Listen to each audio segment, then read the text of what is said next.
On the news tonight, we bear zero tolerance to any act of criminality. Police affirms arrest of 17 suspects in connection with attacks in Mangu and Bokos in Plateau State. Completely appeased with the party. Today marks a new beginning for Rivers State. Supreme Court affirms electoral victories of Rivers, Sokoto and Taraba State governors. Also tonight, I am Jonathan Omajali, standing by live in Lokoja with an update on the change of leadership button in Kogi State this Saturday. Okay, thank you and hello, you're welcome to NTA Network News. I am Jummai, Yusuf. Like we already said, Jonathan Omajali will join us later tonight live from Lokoja, and Benny Adams is standing by with trending news from the world of business. Bade Adele will bring us latest news from the ongoing AFCON in Cote d'Ivoire. Remember that you can watch this broadcast live via our website nta.ng/live and also on our social media handles displayed on your screen. Now let's get the news. At this hour, we're still getting feelers on the latest attack in the Mangu area of Plateau State, where gunmen wreaked mayhem last night, leaving many dead in their wake. The attack occurred in spite of a 24-hour curfew in place in Mangu local government area. And though some reports have pegged the number of deaths at 30, we are waiting on the authorities to confirm the exact figure to avoid speculations. In the meantime, 9 persons have been arrested in connection with the recent security breach in Mangu. Also paraded are 8 suspects in the 24th December 2023 attack in Boko's local government area. Caleb Gochin was at Plateau State Police Command, where the Assistant Inspector General of Police Zone 4, Ebong Eibo, briefed the press. Presented by the police, says a police authority mobilized Tuntam and ASTC company communities to thwart the initial attacks, but some elements continued with their evil intention. I have ordered the deployment of additional special intervention personnel to Mangu LGA to be commanded by the area commander Panshin and restore normalcy in that area. So far, over 10 corpses have been recovered from various locations, 2 injured persons currently receiving treatment in the hospital, 1 car and 10 houses were burnt down. The AIG expresses his appreciation to leaders of the area, especially Mishkam Mwagavul, who met to deliberate on the way forward. I also wish to make it clear that the command under my leadership and supervision will bear zero tolerance to any act of criminality, and will continue to intensify efforts towards restoring peace, public confidence, and normalcy within the state. Meanwhile, the force is asking citizens to obey the curfew and desist from doing anything that would further escalate the situation. In Jos, Caleb Gochin, NTA News. Meanwhile, the Defense Headquarters has urged the public to disregard a video credited to the chairman of the Christian Association of Nigeria, Mangu chapter, accusing the military of unprofessionalism in the handling of the crisis in Mangu local government area of Plateau State. Acting Director of Defense Information, Brigadier General Tukur Gusau, is also cautioning individuals from making malicious comments against the military, while stressing that persons found spreading falsehoods will face constitutional redress, regardless of their status in the society. In the meantime, troops of the Nigerian Armed Forces are said to have foiled successive previous attacks in Mangu and Boko's local government area of Plateau State. Director Defense Media Operations Major General Edward Buba disclosed this at the periodic update on ongoing operations by the armed forces in the last 7 days. Arrested violent extremists in Mangu local government area, Plateau State. They foiled attacks on locals by header militias in Bokos local government area of Plateau State. and they conducted raid operations in Sanga and Jummai local government area of Kaduna State. In the meantime, 29 kidnapped victims are said to have been rescued, while 94 terrorists were eliminated in combat, with 43 crude oil smugglers apprehended. The air components of the ongoing operations were also said to have discovered and destroyed several criminal camps.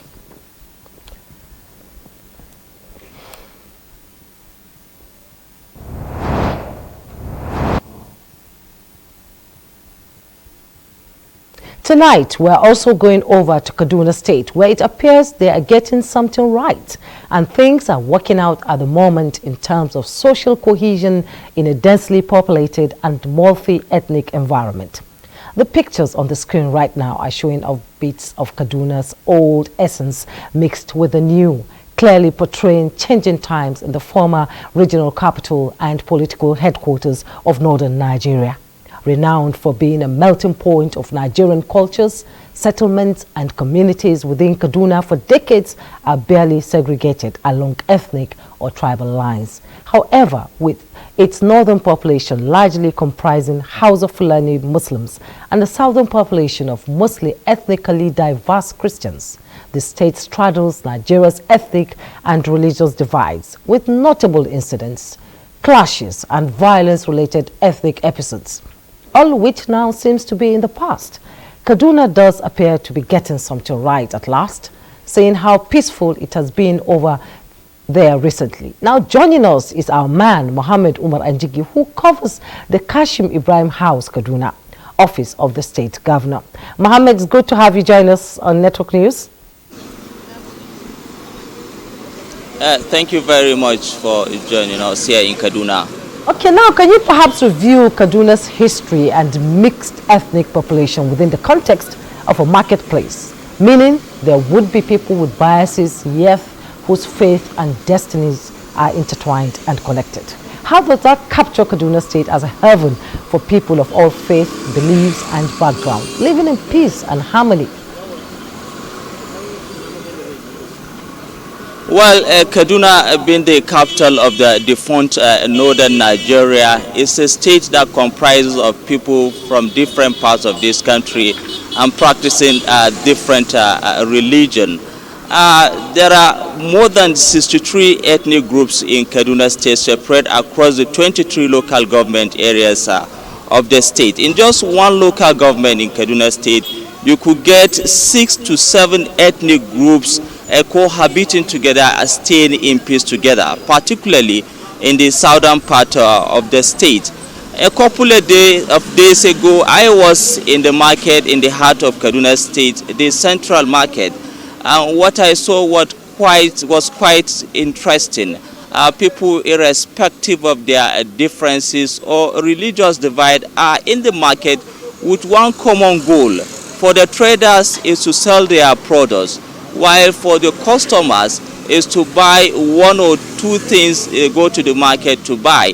They don't, regardless of who is the trader or the businessman, you can see a Hausa person in the market buying his products or good from an Igbo man, and as well a Yoruba man also buying his own products. So the market is one of the places that depict real unity. Of course, beyond commentaries on the media, Kaduna State is a state that is one of the historical states, one of the big cities in northern Nigeria that, like I said earlier, that has a number of people with different religion and, of course, from different ethnic groups. In the past, the state had experienced its own pockets of violence, the religious crisis, ethnic differences, but it is no more now. For quite some time now, the state has been peaceful. People have understood the fact that they can only achieve progress and development when they stay in peace together as a family. A lot of people in Kaduna State now are staying peacefully as brothers and sisters without much regard to any differences. Okay, Mohammed, yes, Kaduna is really getting something right. Thank you so much for joining us on Network News. We appreciate you. And still on the subject of peace and social cohesion, some private initiatives are driving the momentum for what they describe as Africa liberation through personal and cultural transformation. Two of such groups are the African Biblical Leadership Initiative and the Bible Society of Nigeria, and both are seeking to promote the values of integrity, harmony, and social justice while collaborating with Africa's largest TV network, the Nigerian Television Authority. Christiana Akandi reports. In recent times, Nigeria has faced multiple security challenges, communal conflicts, and social vices, among other issues threatening social cohesion and economic development. Yet, in the midst of this, various religious organizations never give up in inspiring and encouraging leaders, preaching the need for peaceful coexistence. This is the agenda of the African Biblical Leadership Initiative, with emphasis on national transformation to propel unity and development. For us to have integrity is to be consistently good, to be truthful, to be pure, to be honest, to be just, to be loving, and of good reputation. I think there is need for us to understand the position of religion.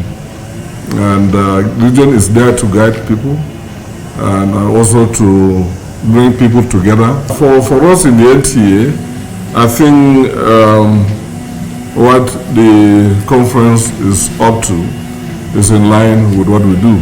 The purpose of building social harmony, focusing on value-based leadership. In Abuja, Christiana Akodi, NTA News. From the judiciary, the Supreme Court has affirmed the declaration and return of the governors of Rivers, Sokoto and Taraba. The five-man panel of justices headed by Justice Kudirat Kekere-Ekun gave the unanimous verdict while adjudicating on the three appeals. Dele Atumbi of our Judicial Desk reports. Rivers State Governorship Appeal, Toye Cole, the candidate of the All Progressives Congress in the March 18, 2023 governorship election, challenged the election of Governor Simina Laye Fubara of the People's Democratic Party. In a unanimous verdict, the five-man panel of justices headed by Justice Kudirat Kekere-Ekun held that the appeal at the instance of Toye Cole of the All Progressives Congress was unmeritorious. In the lead judgment, Justice Ibrahim Saulawa held that Cole and the APC failed to prove their case with sufficient evidence. Justice Saulawa resolved all the four grounds of appeal against the appellants. I've been completely appeased with the party. What we have shown is that as an individual or as a party we fought on, and we took it to the end, and I think we did a very good fight with or without anyone. Today marks a new beginning for Rivers State. It is a day that indeed the voices of Rivers people were affirmed at the highest point possible in this country. The tribunal and the intermediate court upheld the election of Fubara as governor of Rivers State. In another appeal, the Apex Court affirmed the election of Ahmed Aliu of the APC as governor of Sokoto State. The court dismissed the appeal filed by the People's Democratic Party, PDP, and its governorship candidate, Seydou Umar. The five-man panel of justices held that the appeal lacked merit as the appellants failed to prove that the election was marred by irregularities and not conducted in substantial compliance with the provisions of the Electoral Act 2022. And I want to urge everybody, the peace-loving people of Sokoto State, to join hands with the Governor Ahmed Ali Sokoto FCNA to develop a new Sokoto State for the peace and development of our dear state. The Apex Court also dismissed the appeal of Yahya Sani of the New Nigerian People's Party against the election of Abu Kefas as the governor of Taraba State. He had alleged non-compliance with the Electoral Act 2022, irregularities, and other malpractices. In Abuja, Dele Atumbi, NTA News. Well, now we're seeing the culmination of events resulting from the last batch of elections which took place last year in the country. I am talking about the off-cycle governorship elections held in Bayelsa, Imo, and Kogi on November 11, 2023. With the Imo State Governor Hope Uzodinma already sworn in for a second term following the outcome of that particular election, Kogi State appears to be next in line, and that is happening in another 48 hours, all things being equal. Saturday, January 27, will see a change of baton as far as political leadership is concerned in Kogi State, with Governor Yahaya Bello handing over to Governor-elect Usman Odudo, his fellow partyman and publicly perceived as mentee. Now, I want to bring in NTA's Jonathan Omajali in Lokoja. Jonathan, thank you so much for joining us. I know you've been monitoring preparations ahead of Saturday's swearing-in ceremony. Now, can you bring us up to date on some of what appear indicative that the preparations are going smoothly and progressively? Let's have your opinion on that. Yes, aside the fact that virtually every discussion now is centered around the inauguration, Lokoja, the capital city, is wearing new looks. Of course, road medians, parks, and various strategic areas in the state have been painted. Additionally, the Muhammadu Buhari Civic Center, which is going to be the venue of the inauguration, has been given a facelift. It is safe to say, of course, that the stage is set for the inauguration this Saturday. Yeah, we can tell even from here, from the visuals we are seeing, that the people of Kogi State are generally looking forward to the beginning of a new and promising chapter in the history of the state. How much so is peace, unity and economic progress integral to the equation and central to the plan of the incoming government? Well, I think I will begin with the issue of unity, because the success of the incoming administration to a very large extent will depend largely on how well the incoming governor is able to weave together the various ethnic groups in the state. Don't forget, the last election exposed the level of ethnic polarization in the state, and so the incoming governor, of course, should be able to garner the cooperation of the people of Okun in the west, the Igala in the east, and of course the Ibiras in Kogi Central. So of course unity is very crucial. Interestingly, he's already extending a hand of fellowship to some of the people that contested with him in the last election.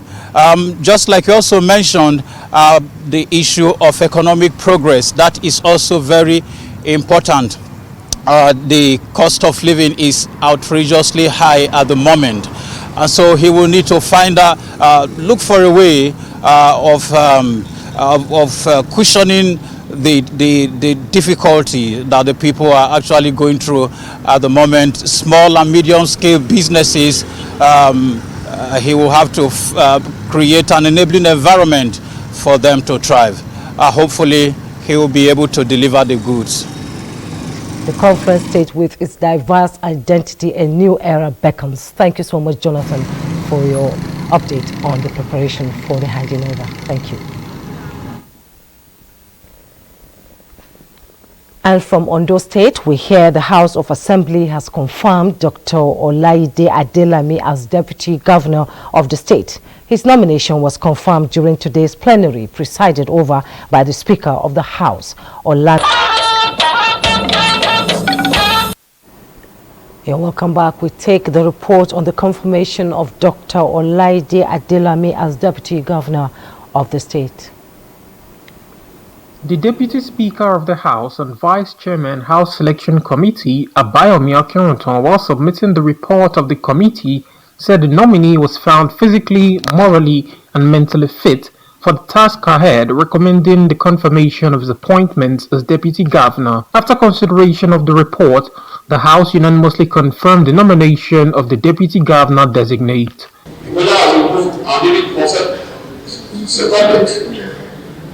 That the Deputy Governor designate to appear for confirmation. Those in favor say aye. Those against say nay. I must prove myself.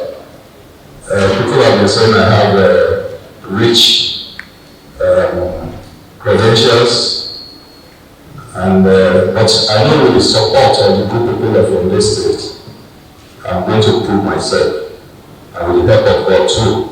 Dr. Adelami, who hails from our local government area of the state, was the former deputy clerk of the National Assembly.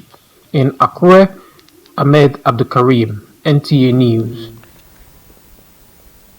Minister of Information and National Orientation Muhammad Idris is urging Nigerians to be steadfast in holding leaders accountable, especially at state level, in order to promote good governance.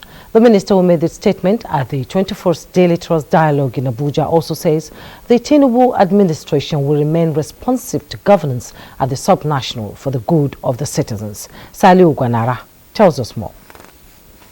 Activities of the administration of Bola Tinubu are already dominating public discussions, like this media dialogue with the theme, Tinubu's economic reforms, gainers and losers. The president has possible 8 years in office. Are we perhaps judging him too early in the game? But I think this is the time to interrogate and influence what is ahead of us. And what it requires is that you have to quantify the gains and losses, and then you are able to identify the winners and the losers. Minister of Information and National Orientation restated the federal government's position on immediate and long-term measures for all-round development. We need to say it as it is. That is true. It is factual. But every country of the world also has this sense of patriotism about its country. We cannot run down our country and expect that others will come here. The FDI we are talking about will never come if all the stories coming out of Nigeria is in the negative, and government is working around the clock to turn the curve. Nigerians, please give a chance to President Bola Ahmed Tinubu. Give him an opportunity to make all these policies come to fruition, and I know that Nigeria will be better for it. Participants shared divergent opinions on how to stimulate and drive the government's policies and programs in line with popular public opinions. The losers are those who were paying their transportation at 1,000 to work, and today they are paying 4,000. Ideas shared were uniform, with a prominent one that challenged media practitioners to imbibe the culture of projecting the country's positive image to the global community. In Abuja, Saliu Gwanara, NTA News. Meanwhile, a new dawn may be on the horizons for the media industry in Nigeria. Minister of Information and National Orientation Muhammad Idris gave the assurance while receiving the report and findings of the tax team on audience measurement in broadcasting in Nigeria. Again, Salu Gonara reports. Document, and if we can get this 182-page document came to reality after about 4 years of scientific findings, with a view to reform the broadcast industry and fully harness its potentials to boost the nation's economic prosperity. On hand to receive the document alongside the minister are heads of the agencies under the Ministry of Information and National Orientation, who are expected to make the findings a reality. But basically is to identify best practice audience measurement system that will support the sustainable growth of Nigeria creative and entertainment industry. Recommend a framework for supporting the sustainability of the audience management system. The scientific audience measurement system is expected to reposition the broadcast industry to assess their audience and for practitioners to better understand and respond to the dynamic nature of the media consumers. With the knowledge derived from the audience measurement system, we are better equipped to shape policies that promote diversity, quality content, and inclusivity. Let us therefore leverage this valuable resource to strengthen our media terrain and ensure that our broadcasts continue to be a powerful force for information, entertainment, and societal cohesion. With this government gesture driven by the Ministry of Information and National Orientation, station owners, content producers, and artists will be better motivated to produce more and better content as they will have an idea of their audience. In Abuja, Saliu Gwanara, NTA News. In the meantime, the Nigerian Television Authority, NTA, is networking to scale up its enviable brand as Nigeria's global image maker, committed to projecting the true African perspective globally. NTA's Director General Abdul Hamid Dembos, who visited the Ministry of Foreign Affairs in Abuja earlier today, is engaging the Foreign Affairs Minister Yusuf in an ongoing effort towards expanding NTA's presence worldwide. Garbanata Allah completes the report. Towards having wider coverage and content in the broadcast industry, NTA continues to forge the needed partnerships to provide excellent television service not only in the country and the continent, but across the world. This led the Director General, Saliu Abdulhamid Dembos, and his entourage on a visit to Nigeria's global image maker. The Foreign Affairs Minister, Yusuf, is delighted with the prospect of attracting hard-to-reach audiences for the national broadcaster. And of course, we are fortunate to have, just like the presenter said, the largest TV network in Africa that has a reputation, and we also have a Director General that is a consummate professional. And therefore, I'm confident that we will rectify these false narratives. We will create the right framing. In line with the current realities and in order to reposition NTA at the international level to compete favorably with the other leading television networks, management of the authority deems it necessary to relaunch some bureaus to enable us to receive regular reports and live contributions from different parts of the world. These should enrich our news bulletins with relevant background information, in-depth analysis, and interviews while providing new insights to our viewers. We plan to commence our foreign operations in the second quarter of this year.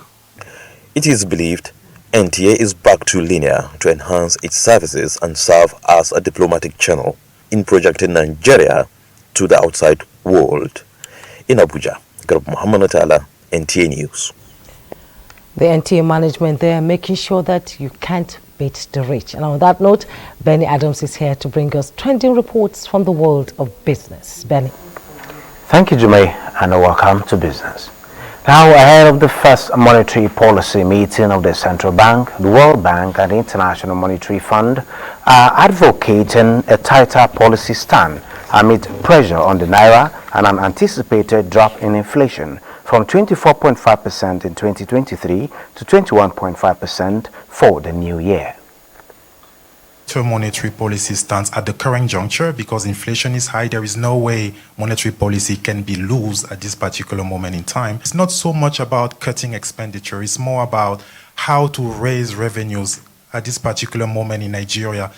There's the needed follow through, to really make sure that they continue to be addressed on the monetary, on the fiscal, taking advantage of the new flexibility in the exchange rate creates many different opportunities. Now, unlocking Nigeria's investment potential for industrial revolution and using culture to attract foreign direct investment from Berlin, Germany, is the reason for this collaboration. 2024 aims at promoting and highlighting investment opportunities in Nigeria and attracting investors from Germany and the world for industrial development and job creation. If you are not industrialized, it is difficult to create jobs for our teeming youths.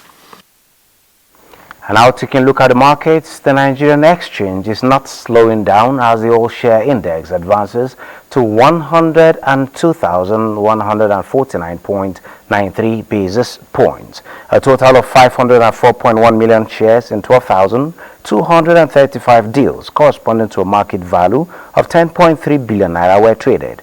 Today's data shows 3% improvement in volume, 28% improvement in turnover, and 1% improvement in deals. The current market capitalization is 55.9 trillion naira. United Bank for Africa recorded the highest volume of 74.9 million traded shares, followed by Transcorp Nigeria 34.2 million and Sterling Bank 33.1 million. That is business news. Network news continues, but after this break, do stay with us. You're welcome back. As technology continues to advance, the need for total inclusion of Nigerians into the digital space has become paramount. This informed the introduction of Redmi Note 13 series 5G smartphone, latest brand from the stable of Xiaomi Mobile, with several unique features to serve as its customers and subscribers better. Diana Ajele, who was at the official unveiling in Lagos, is set to tell us more. In an era when digital technology is rapidly creating possibilities and opportunities for the people, mobile phone manufacturers are putting extra efforts in ensuring lives are transformed through its various products.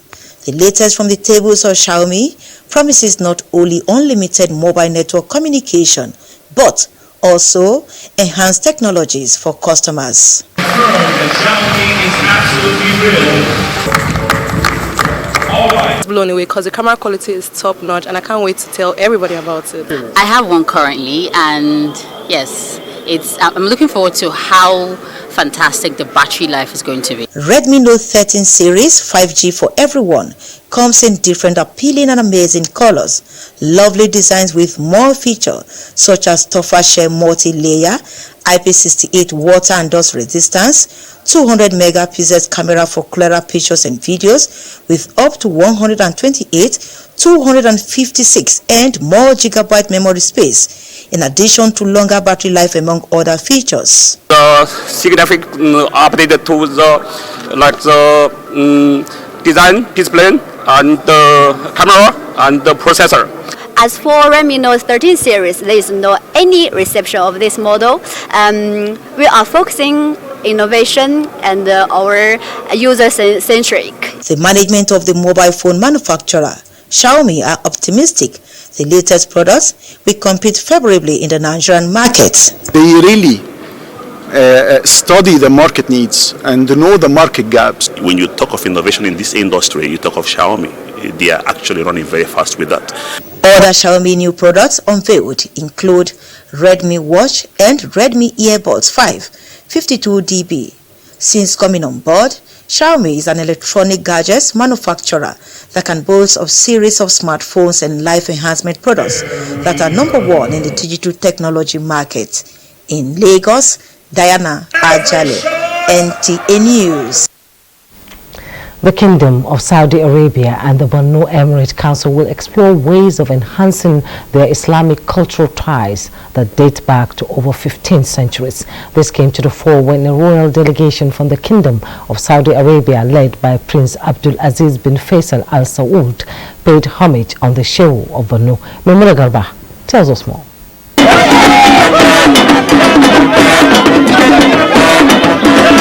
A befitting royal ambience ushering the royal delegation to pay homage on the Shehu of Borno. The visit was organized by the renowned business mogul Alhaji Muhammad Indimi, which according to him is to strengthen bilateral relations between the Kingdom of Saudi Arabia and the Khan of Borno, in addition to long trading and religious ties, as a result of which Borno became the entry gate of Islam in Nigeria and beyond. The two kingdoms, he emphasized, share many other socio-cultural affinities. It's my happiness to introduce the Saudi Royal Highness, led by Prince Abdul Aziz, for the first time in Nigeria. I'm sure he will take the good news to his people to say maybe he discovered another Saudi culture somewhere. The Saudi Prince Abdul Aziz bin Faisal Al Saud expressed happiness over the reception accorded him, emphasizing that the Arabian community of Saudi and the Khan of Borno have a lot in common that are worthy of exploring. Be the last visit, and we are really thankful for all the hospitality we've seen, the brotherhood that was and will stay always. Thank you very much. We sincerely thank you very much for all the cooperation, understanding, and assistance the people of Saudi Arabia to the people of Borno and Nigeria at large. The royal father later presented an appointment letter to Alhaji Muhammad Indini, confirming him as Chancellor of Phoenix University, and a literature published on the history and culture of the Kano Borno to the visitors. In Maiduguri, Maimuna Garba, NTA News. We'll take another break. When we return, sports and other reports will come your way. Thanks for rejoining us. It is a match-free day at the ongoing AFCON in Cote d'Ivoire. Time now to join Badi Adele for updates. Hello, Badi. Many thanks, Jummai. Now, time is ticking ahead of the round of 16 match at Africa Cup of Nations in Cote d'Ivoire, with Nigeria Super Eagles taking on the indomitable Lions of Cameroon. Ahead of the match on Saturday, Minister of Sports Development John Eno, in a Zoom meeting with the team, inspired them with a message from President Bola Tinubu, as well as the mood of supporters in the country.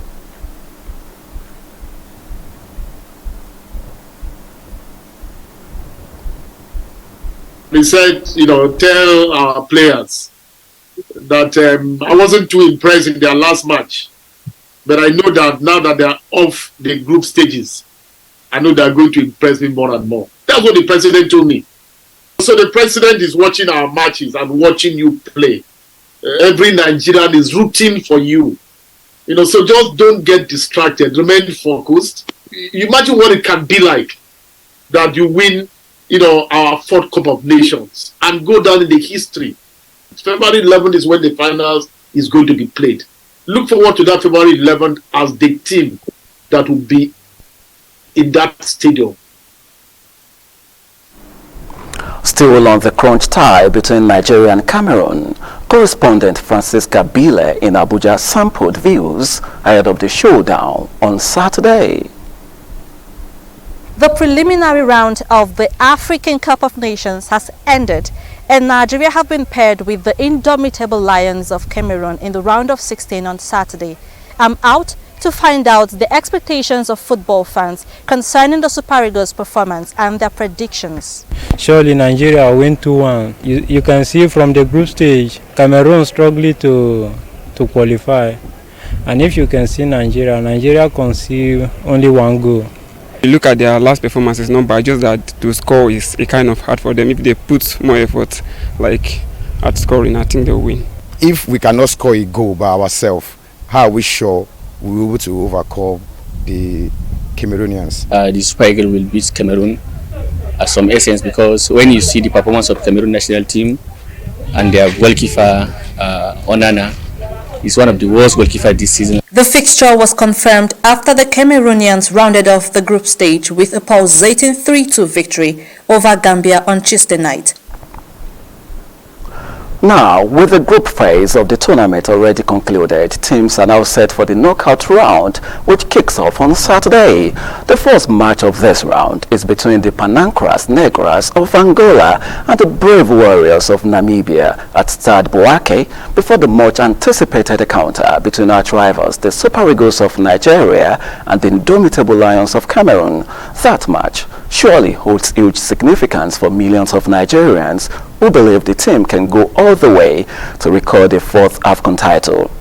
That match kicks off on NTA, and that will be 9 p.m. Of course, in other matchups, Blue Sharks of Cape Verde are up against Mauritania, just as the Atlas Lions of Morocco take on 1996 champions Bafana of South Africa. Giant Killers National Thunder of Equatorial Guinea have a date with the Silly National of Guinea. Democratic Republic of Congo face record champions Pharaohs of Egypt. Defending champions Senegal take on host country Cote d'Ivoire, and the Stallions of Burkina Faso play West African neighbors, the Eagles of Mali, for a spot in the last 8 of the tournament. And that's the AFCON update. It's back to Jummai for the rest of the news. Thank you, Badi. Weather update is next. Hello and welcome. Large dust particles are currently in suspension, deteriorating horizontal visibilities over most parts of the country. Going into Friday, thick dust haze accompanied with strong winds are expected to parts of the northeast, particularly parts of Borno, Potiskum, Gombe, and Adamawa states. The northwest, north central, and the southern region of the country are expected to experience dust haze with horizontal visibilities in the range of 2,000 to 5,000 meters. Localized horizontal visibilities of 1,000 meters or less are also expected over the region. Patches of clouds in a hazy atmosphere are anticipated to parts of Lagos, Delta, and Bayelsa states. The air quality shows very unhealthy air over the places in purple coloration. That's all for the forecast. I am Theodorite. Thank you for watching.